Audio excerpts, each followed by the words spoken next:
आकाशवाणी भोपाल से प्रस्तुत हैं प्रादेशिक समाचार।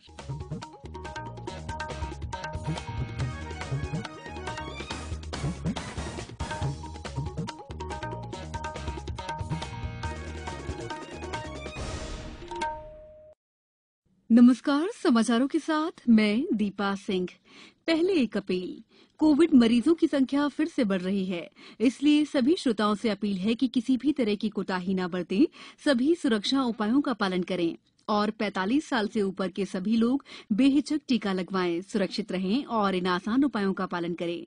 मास्क पहनें, 2 गज की दूरी है जरूरी, सुरक्षित दूरी बनाए रखें, हाथ और मुंह साफ रखें।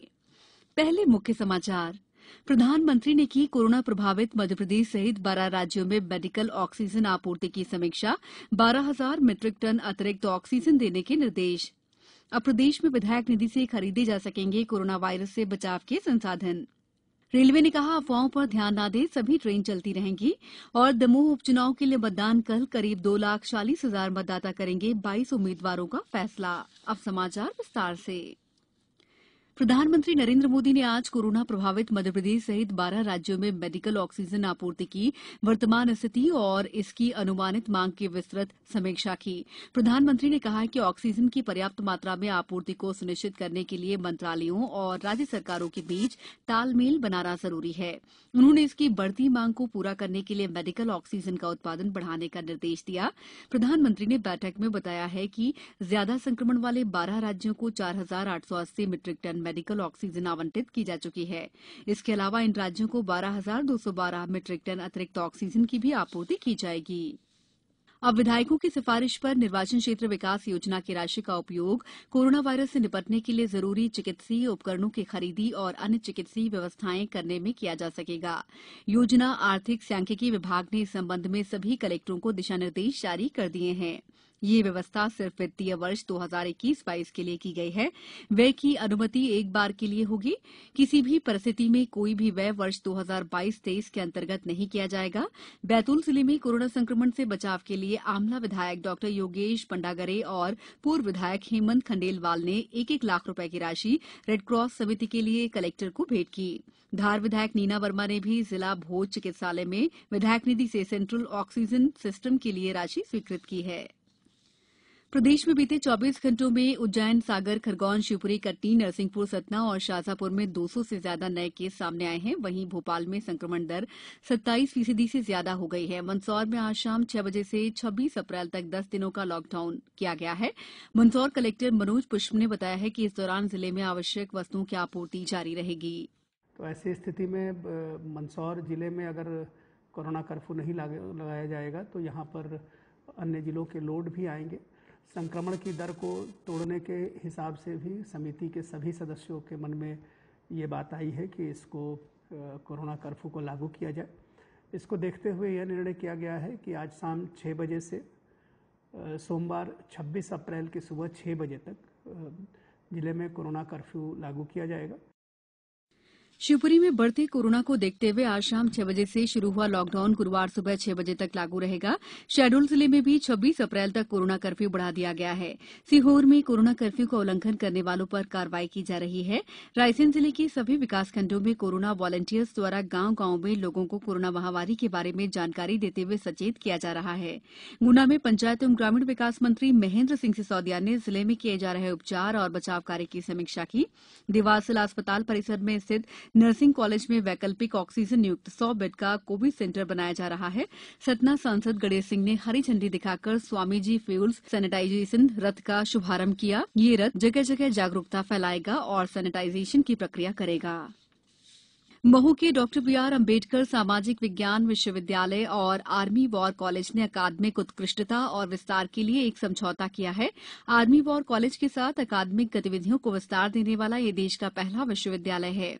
प्रारंभ में आर्मी वॉर कॉलेज के सभी रैंक के लोग पीएचडी, मानवाधिकार और योग विज्ञान में डिप्लोमा और सर्टिफिकेट कोर्स के लिए पात्र होंगे। ये अकादमिक विस्तार धीरे धीरे अन्य पाठ्यक्रमों के जरिए होगा। समाचारों में वक्त है ब्रेक का। कोविड-19 से बचाव और सुरक्षित रहने के 3 उपाय। मास्क लगाएं, 2 गज दूरी है जरूरी, सुरक्षित दूरी रखें, हाथ और मुंह साफ रखें। ब्रेक के बाद समाचारों में आपका एक बार फिर स्वागत है। रेलवे ने आश्वस्त किया है कि सभी रेलगाड़ियों का संचालन जारी रहेगा और किसी को भी अफवाहों पर ध्यान देने की जरूरत नहीं है।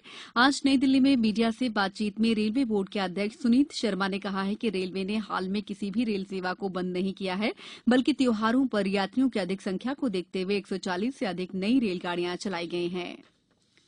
दमोह विधानसभा क्षेत्र के लिए हो रहे उपचुनाव के लिए मतदान कल सुबह 7 बजे से शुरू होकर शाम 7 बजे तक चलेगा। मुख्य निर्वाचन पदाधिकारी कार्यालय द्वारा दी गई जानकारी के अनुसार दमोह में कुल 2,39,808 मतदाता हैं। इनमें 1,24,345 पुरुष और 1,15,455 महिलाएं और 8 थर्ड जेंडर मतदाता शामिल हैं। यहां 2 महिलाओं सहित कुल 22 प्रत्याशी चुनावी मैदान में हैं। दमोह में 359 मतदान केंद्रों की व्यवस्था संभालने के लिए 1,448 मतदान कर्मचारी और 432 रिजर्व पोलिंग कर्मचारियों सहित 1,840 कर्मचारियों की ड्यूटी लगाई गई है। यहां 123 मतदान केंद्रों को क्रिटिकल मतदान केंद्रों के रूप में चिन्हित किया गया है। मतदान के दौरान सुरक्षा व्यवस्था के लिए 3 सीएपीएफ और 2 एसएएफ की कंपनियां तैनात की गई हैं। 219 स्थानों पर वेबकास्टिंग की व्यवस्था की गई है। अपर मुख्य निर्वाचन पदाधिकारी अरुण कुमार तोमर ने बताया कि मतदान केंद्र पर मतदाता के तापमान की जांच की जाएगी। 2 बार के बाद भी तापमान अधिक पाया गया तो मतदान के आखिरी में उस मतदाता से मतदान कराया जाएगा। हर मतदाता को मास्क पहनना अनिवार्य है। मतदान केंद्र पर मतदाता को एक हाथ का दस्ताना दिया जाएगा, जिसको पहनकर वो ईवीएम का बटन दबा सकेगा। मतदान केंद्र पर आगमन और निर्गम द्वार पर हाथ धोने के लिए साबुन और सैनिटाइजर की व्यवस्था रहेगी। प्रदेश में बढ़ते कोरोना संक्रमण के मामलों को देखते हुए सरकार कोविड केयर सेंटरों की संख्या बढ़ा रही है। चिकित्सा शिक्षा मंत्री विश्वास सारंग ने कहा है कि रेड क्रॉस अस्पताल को भी कोविड केयर सेंटर बनाया गया है। इसके अलावा कम लक्षण वाले मरीजों के लिए प्रशासन अकादमी में भी व्यवस्था बनाई जा रही है। उन्होंने कहा है कि राजधानी को 150 ऑक्सीजन कॉन्सेंट्रेटर मशीन मिली है। पहली खेप में 2000 ऑक्सीजन कॉन्सेंट्रेशन खरीदे जाएंगे। ये मशीनें भोपाल के सरकारी मेडिकल संस्थानों को दी जाएंगी। अब कुछ समाचार संक्षेप में। संचालनालय, पुरातत्व अभिलेखागार और संग्रहालय द्वारा आजादी के अमृत महोत्सव के अवसर पर प्रदेश के ऐतिहासिक स्मारकों पर आधारित फोटोग्राफी प्रतियोगिता का आयोजन किया जा रहा है। सीहोर जिले में खेल वृत्ति वर्ष 2021 के लिए आवेदन जमा करने की अंतिम तिथि 31 मई है। मुरैना नगर निगम क्षेत्र में कोरोना संक्रमण रोकने के लिए थोक सब्जी मंडी रात 3 बजे से सुबह 7 बजे तक खुलेगी। गुना में मुस्लिम समाज ने कहा है कि रोजे के दौरान टीकाकरण और कोरोना जांच पर किसी प्रकार की पाबंदी नहीं है। अंत में मुख्य समाचार एक बार फिर। प्रधानमंत्री ने की कोरोना प्रभावित मध्यप्रदेश सहित 12 राज्यों में मेडिकल ऑक्सीजन आपूर्ति की समीक्षा। 12,000 मीट्रिक टन अतिरिक्त ऑक्सीजन देने के निर्देश। और प्रदेश में विधायक निधि से खरीदे जा सकेंगे कोरोना वायरस से बचाव के संसाधन। रेलवे ने कहा अफवाहों पर ध्यान न दें, सभी ट्रेन चलती रहेंगी। और दमोह उपचुनाव के लिए मतदान कल करीब 2,40,000 मतदाता करेंगे 22 उम्मीदवारों का फैसला। बुलेटिन के अंत में आप सभी से एक अपील, मास्क और 2 गज की दूरी, हाथ धोना भी है जरूरी। नमस्कार।